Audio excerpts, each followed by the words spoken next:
Hey there, food lovers. Ever craved some delicious homemade momos but felt a bit intimidated by the process?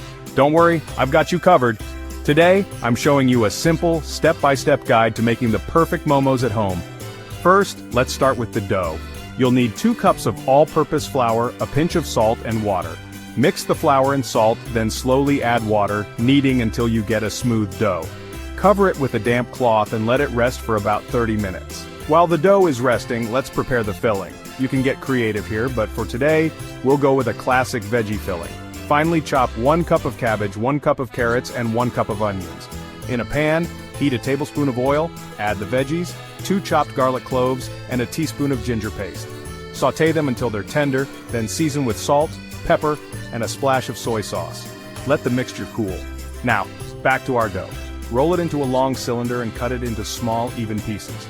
Roll each piece into a thin, round wrapper.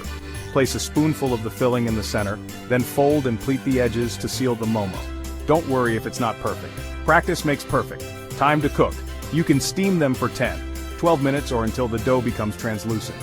If you like a crispy twist, you can also pan fry them until golden brown. And there you have it. Delicious homemade momos ready to be devoured.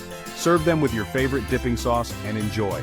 If you found this guide helpful, don't forget to like, comment, and subscribe for more tasty recipes. Happy cooking!